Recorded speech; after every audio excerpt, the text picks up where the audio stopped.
It's Faizan Raza presents.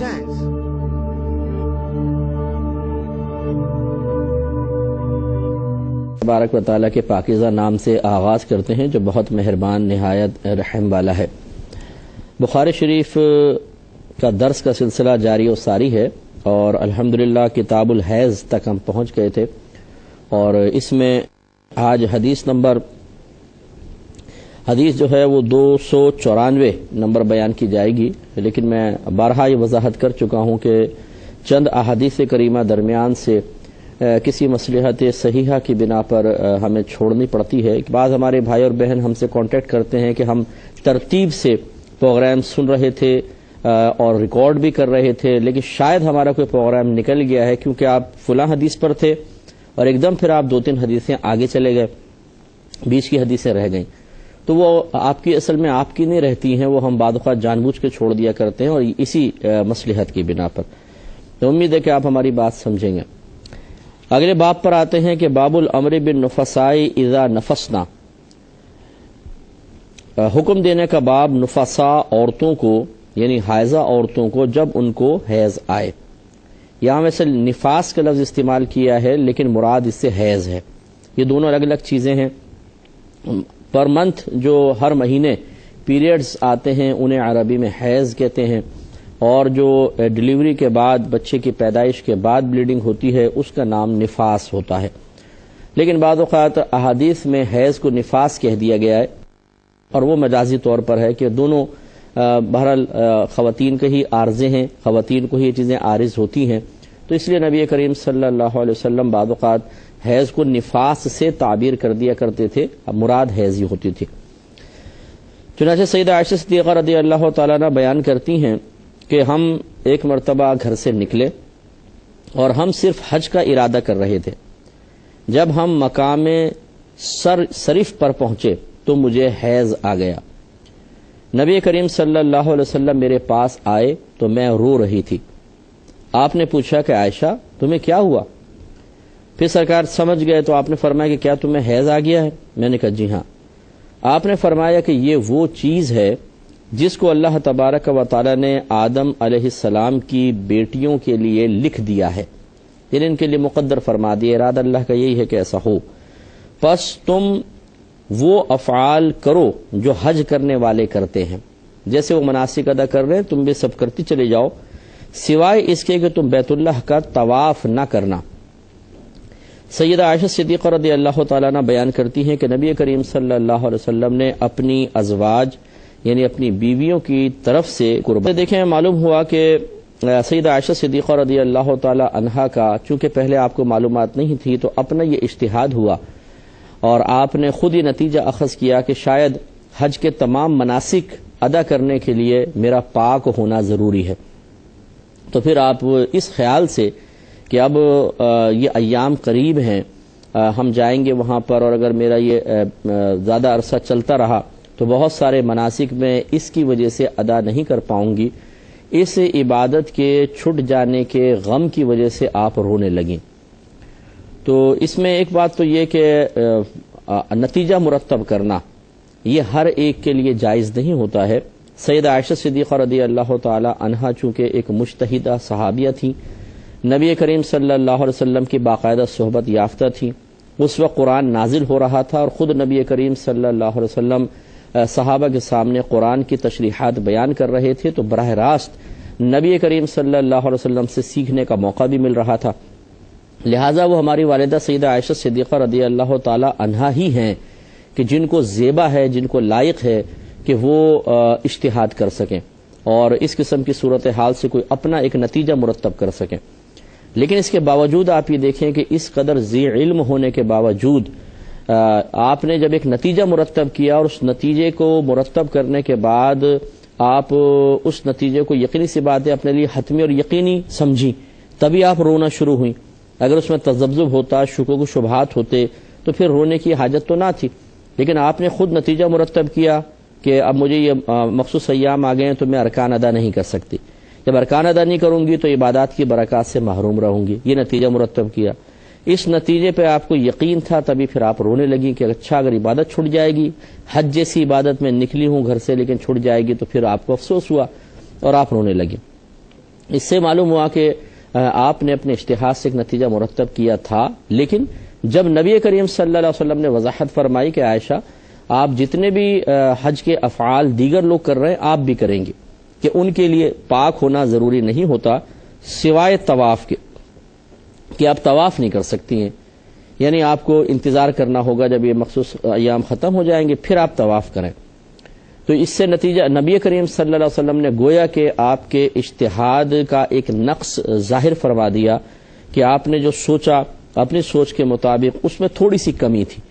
وہ یہ کہ اتنا تو صحیح ہے کہ آپ اس حالت میں طواف نہیں کر سکتی ہیں، لیکن یہ جو آپ نے نتیجہ مرتب کر لیا کہ باقی کوئی منسک بھی آپ ادا نہیں کر سکتی، باقی مناسک ادا نہیں کر سکتی، یہ نتیجہ صحیح نہیں ہے، کیونکہ اللہ تعالیٰ نے آپ کو باقی مناسک ادا کرنے کی اجازت دی ہے۔ اس سے ہماری بہنیں ذرا غور و تفکر کریں۔ ایک بات تو یہ کہ ہماری والدہ سیدہ عائشہ صدیقہ رضی اللہ تعالیٰ عنہ خاتون ہیں، عورت ہیں اور مجتہدہ صحابیاں ہیں، کثیر علم رکھتی ہیں، تو ہماری بہنوں کو بھی علم سیکھنا چاہیے، اور کیونکہ جب وہ اپنے اکابرین سے، اپنی بزرگ خواتین سے جو ان کی پہلے زمانے میں گزر چکی ہیں، خصوصاً صحابیات سے جب عقیدت اور محبت رکھتی ہیں تو عقیدت اور محبت کا تقاضا یہ ہے کہ ان کے نقش قدم پر بھی چلا جائے۔ ہم خود اللہ تعالیٰ کی بارگاہ میں اس کی طرف سے واجب کردہ دعا کو بار بار مانگتے ہیں کہ اہدنا الصراط المستقیم صراط الذین انعمت علیہم، اے اللہ ہمیں سیدھا راستہ چلا، ان لوگوں کا راستہ جن پر تو نے انعام فرمایا۔ اللہ تعالیٰ نے ہمیں الحمد شریف میں یہ نہیں فرمایا کہ تم یوں دعا مانگو کہ اللہ تعالیٰ ہمیں سیدھا راستہ چلا، وہ سیدھا راستہ جو قرآن کا راستہ ہے، وہ سیدھا راستہ جو حدیث کا راستہ ہے، بلکہ اللہ تعالیٰ نے کتنے نفیس انداز سے بیان فرمایا کہ دعا مانگو کہ اللہ تعالیٰ ہمیں ان لوگوں کے راستے پر چلا جن پر تو نے انعام فرمایا۔ اس کا مطلب یہ ہوا کہ اللہ تعالیٰ کے انعام یافتہ بندوں کا راستہ ہی اصل میں قرآن و حدیث کا راستہ ہے۔ تو ہم اپنے نیک بندوں کو جو ہم سے پہلے گزر چکے اگر اپنا رول ماڈل بنا لیں اور ان کے طریقے پہ چلیں گے تو نہ ہم قرآن سے ہٹ سکتے ہیں نہ حدیث سے ہٹ سکتے ہیں۔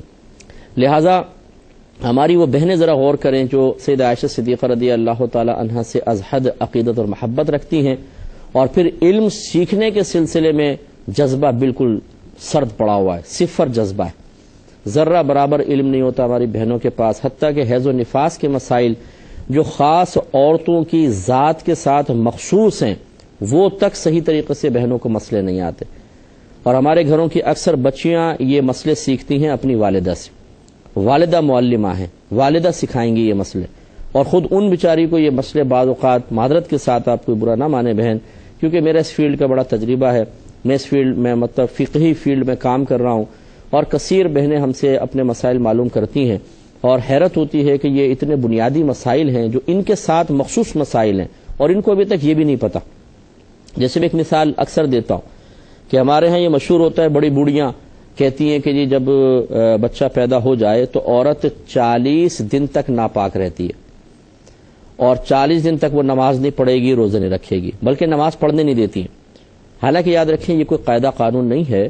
اگر 2 دن بعد ہی بلیڈنگ ختم ہو جاتی ہے تو عورت پہ فرض ہے کہ وہ غسل کر کے نمازیں شروع کرے گی۔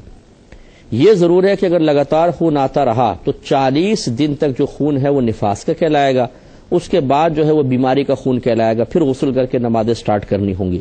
تو یہ 40 کی لیمٹ اس لیے رکھی ہے تاکہ اگر مسلسل بلیڈنگ آتی رہے تو 40 دن نفاس کے شمار کریں، اس کے بعد پھر استحاضہ یعنی بیماری کا خون پیدا ہوگا اور اس میں نماز وغیرہ جائز ہوتی ہے۔ لیکن یہ کسی نے بھی نہیں کہا، نہ قرآن کہتا ہے نہ حدیث کہتی ہے، نہ کوئی بزرگوں کا قول ہے کہ 40 دن تک، چاہے 1 ہفتے بعد ہی خون بند ہو جائے، 40 دن تک تمہیں ناپاک ہی متصور کرنا ہے، اپنے آپ کو ناپاک سمجھنا ہے اور نمازیں نہیں پڑھنی ہیں، بس عیش کرو، آرام کرو، گھر میں پڑھی رہو۔ جیسے بڑی بوڑھیاں کہتی ہیں اب تم نماز نہیں پڑھو گی 40 دن تک، اور وہ پھر بعض اوقات 1 ہفتے میں بالکل خون وغیرہ بند ہو جاتا ہے، لیکن 40 دن تک آرام کرتی رہتی ہیں، یعنی نمازیں قضا کرتی رہتی ہیں، اور ایک نماز جان بوجھ کے قضا کرنا گناہ کبیرہ ہے۔ تو آپ اندازہ کریں کہ اگر 10-20 دنوں کی نمازیں چھوڑی کتنے بڑے بڑے گناہ کبیرہ اور کتنی کثرت کے ساتھ ہوئے، اور کروانے والی کون ہے؟ دادی جان، نانی جان، امی جان، کیونکہ یہ بنی ہوئی ہے مفتی ہماری بعض اوقات بیچاری، خود مسئلہ ان کو صحیح طرح معلوم نہیں ہوتا، تو اس لیے برا نہیں مانیے گا، ہم آپ کو خدا نخواستہ کو ڈانٹ نہیں رہے، ہمارا مقصود کوئی آپ کی تحقیر یا توہین کرنا نہیں ہے، بلکہ ایک احساس و شعور کی بیداری مقصود ہے کہ آپ بہنوں کو بھی چاہیے کہ کوئی کتاب ایسی لیں جن میں حیض و نفاس کے تمام مسائل ہوں، جیسے بہار شریعت ہے، مولانا امجد علی خان صاحب رحمۃ اللہ علیہ کی کتاب ہے بہار شریعت، اس کا دوسرا حصہ علیحدہ بھی مل جاتا ہے، پوری جلدوں میں لے لیں تو تب بھی بہت اچھا ہے، اس کو آپ مطالعہ کریں، پڑھیں، تو آپ دیکھیں گے کہ بہت سارے مسائل ایسے ہوں گے جس کو پڑھنے کے بعد آپ کہیں گے اوہو یہ تو ہمیں پتہ ہی نہیں تھا، اچھا ہوا کہ پتہ چل گیا۔ یا پھر کسی خاتون عالمہ ہوں، ان سے رجوع کریں، باقاعدہ ان سے سیکھیں، یہ ضروری ہے۔ تو بہرحال کہنے کا مطلب یہ ہے کہ ہماری بہنیں علم دین سے بہت دور ہوتی ہیں، وہ اپنی اکابرین جو خواتین ہیں ان سے سبق حاصل کرنے کے لیے تیار نہیں ہوتی ہیں کہ ان کے نقش قدم پہ چلتے ہوئے وہ بھی باقاعدہ علم سیکھیں۔ یہی وجہ ہے کہ ہماری اکثر جو خاندان کی بچیاں ہوتی ہیں وہ بالکل، معذرت میں یہ لفظ استعمال کر رہا ہوں، لیکن علم دین کے لحاظ سے بالکل جاہلہ ہوتی ہیں، انہیں نہیں پتہ ہوتا نماز کے مسائل، روزے کے مسائل، حیض کے، نفاس کے، نجاستوں، کپڑوں کو پاک کرنے کے مسائل کچھ بھی نہیں پتہ ہوتے، اور وہ گھر کی سردار ہیں، ان کے پاس کپڑے بھی پہنچیں گے ناپاک، وہ ان کو دھونے ہیں، یہ دیگر مسائل بھی ان کو فیس کرنے ہیں، بچوں کی جو ابتدائی تربیت ہے وہ بھی اسی ماں کے سپرد ہے جس کو کچھ بھی نہیں پتہ دین کے بارے میں، تو یہ مناسب نہیں ہے۔ بہنوں کو چاہیے کہ وہ بھی باقاعدہ علم دین سیکھیں۔ دوسری بات یہ ہے کہ دیکھیں سیدہ عائشہ صدیقہ رضی اللہ تعالی عنہا نے اپنے اجتہاد سے ایک فیصلہ کیا، میں نے بھی وضاحت کی، اس میں تھوڑی سی کمی کوتاہی ہو گئی، نبی کریم صلی اللہ علیہ وسلم نے اصلاح فرما دی۔ اس سے معلوم ہوا کہ جب ایک مجتہدہ غلطی کر سکتی ہیں تو یعنی ان سے تھوڑا سا توجہ ہٹ سکتی ہے، اور وہ صحیح رزلٹ کے بجائے تھوڑا سا کوئی مطلب افراط و تفریط کا شکار ہو جائے، تو خود سوچیے جن کے پاس بالکل بھی علم دین نہیں ہے وہ صحیح نتائج تک کیسے پہنچ سکتے ہیں۔ تو لہٰذا ہماری گزارش ہے ان بہنوں سے اب خاص طور پہ، کیونکہ عورتوں کا مسئلہ تھا اس لیے میں خاص بہنوں کہہ رہا ہوں، ورنہ مرد بھی ہمارے مخاطب ہیں، کہ اگر علم دین ہمارے پاس نہ ہو تو ہرگز اپنے پاس سے نتائج مرتب نہ کریں، یعنی کسی بھی چیز کے، جیسے کسی نے کوئی مسئلہ بیان کر دیا، یار یہ جھگڑا چل رہا ہے کیا ہوگا، اب ہم فوراً، ہمارے پاس کچھ بھی علم دین نہیں ہوتا لیکن ہم کہتے ہیں یار میرے خیال میں ایسا ہوگا۔ ارے بھائی آپ کا خیال بڑی معذرت کے ساتھ، اور سوچی تو صحیح کہ آپ کو اپنا خیال دینی معاملات میں پیش کرنے کی شریعت کی طرف سے اجازت بھی ہے کہ نہیں ہے؟ آپ کے خیال کا مطلب یہ ہے، جو آپ کہہ رہے ہیں جی اس کا مطلب یہ ہے، میرا خیال یہ کہ ایسا ایسا ہونا چاہیے، یہ جو اپنے خیال سے آپ شرعی حکم بیان کر رہے ہیں نا، اصل میں یہ آپ کا شرعی حکم نہیں رہے گا، بلکہ جب انسان کوئی فتویٰ دیتا ہے، فتویٰ مینز کہ جب وہ کسی مسئلے کا حل بتاتا ہے، آسان الفاظ میں بتا رہا ہوں، اسے فتوے کا دوسرا معنی بھی ہے کہ جب آپ کسی شرعی مسئلے کا حل بتاتے ہیں تو گویا کہ آپ یہ کہہ رہے ہوتے ہیں کہ اللہ تعالیٰ اور اس کے رسول کریم صلی اللہ علیہ وسلم نے یہ فرمایا ہے۔ اب اگر وہ جھوٹ ہوا،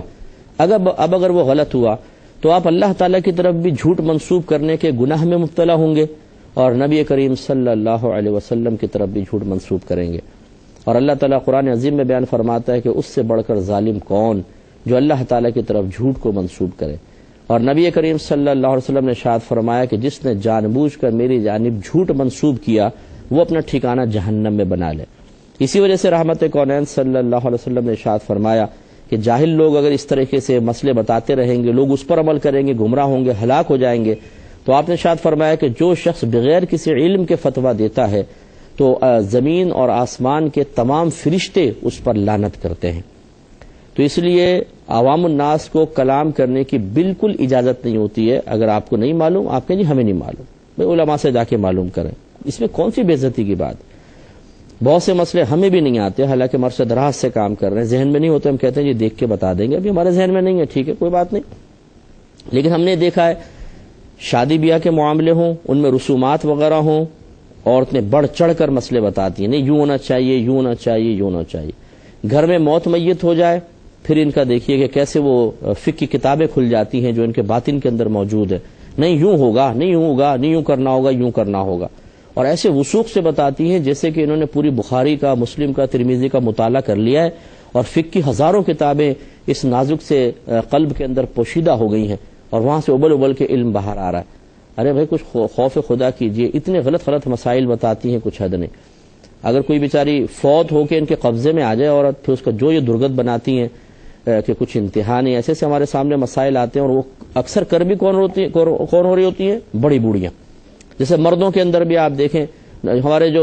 ینگ جنریشن ہے، نوجوان، ان کو تو پتہ ہی نہیں ہوتا بیچاروں کو کرنا کیا ہے، یہ بالکل پاگل سے ہو جاتے ہیں کہ جب کیا کریں کیا نہیں کریں، کیونکہ سیکھا تو ہوتا نہیں ہے۔ اس میں پھر یہ ماشاءاللہ ہمارے خاندان کے جو ہیروز ہیں معذرت کے ساتھ بزرگ یہ آگے آتے ہیں. میں اس لیے ان کو یہ طنزیہ جملہ کہہ رہا ہوں کہ ان کو دیکھیں سفید داڑھی سے کوئی علم حاصل نہیں ہوتا ہے، عمر زیادہ ہو جانے سے خود بخود علم حاصل نہیں ہو جاتا ہے. ان کو خوف کرنا چاہیے. میں ایسے لوگوں کے بارے میں کہہ رہا ہوں جو اس میں جرأت مندی کرتے ہیں، یہ پھر آگے آتے ہیں اور ارے یوں کرو یوں کرو یوں کرو یوں کرو. وہ نوجوان بیچارے ان کو تو پتہ ہی نہیں ہوتا، کہتے ہیں یہ صحیح کہہ رہے ہوں گے، بزرگ ہیں، وہ کرتے ہیں. اور اس میں اتنے غلط کام کے بعض گناہ والے کام بھی کروا دیتے ہیں. جیسے مردے کے بدن کے کہیں پہ بھی آپ بال نہیں کاٹ سکتے، ناخن کاٹنا مکروہ تحریمی ہے، حرام کے نزدیک ہے. اور مجھے ایسے ایسے کیسز ہمارے سامنے آئے ہیں کہ کہا گیا کہ جی جسم کی صفائی بھی کریں اور ناخن بھی کاٹیں اور کٹوائے. پھر جب بتایا کہ یہ تو آپ نے گناہ کیا ہے، مردے کے ساتھ ظلم کیا ہے، نبی کریم صلی اللہ علیہ وسلم نے واضح طور پہ منع فرمایا، تو اچھا جی بڑی. تو اب یہ اس طرح کی غلطیاں ہوتی ہیں. تو خلاصہ کلام یہ ہے کہ جس کو علم نہیں ہے آپ وہ سوچے کہ جب اتنے بڑے صاحب علم بھی بعض اوقات اپنے علم کی کمی کی بنا پر لغزش کھا سکتے ہیں، تو ایک جاہل آدمی وہ کیسے صحیح نتیجے تک پہنچے گا؟ تو لہٰذا مجتہد کے لیے تو جائز ہے کہ وہ نتیجہ مرتب کرے. اس میں اگر غلطی بھی ہو جاتی ہے تو نبی کریم صلی اللہ علیہ وسلم کی طرف سے یہ حکم ہے کہ اگر حاکم، اور یاد رکھیں حاکم پہلے مجتہد ہی ہوتا تھا، بعض نے اس کا ترجمہ مجتہد ہی کیا ہے کہ جب مجتہد کوئی حکم نکالتا ہے، شرعی حکم اپنے پاس سے بیان کرتا ہے، اگر وہ صحیح نکالتا ہے تو اس کے لیے دوہرا اجر ہے، ایک محنت کرنے کا، ایک صحیح حکم بیان کرنے کا. اور غلط اگر نتیجہ نکالتا ہے تب بھی ایک اجر ہے، اسے تب بھی ثواب ملے گا. اس لیے سوچنا چاہیے. اس میں مزید کلام کریں گے نیکسٹ پروگرام میں. وآخر دعوانا ان الحمدللہ رب العالمین.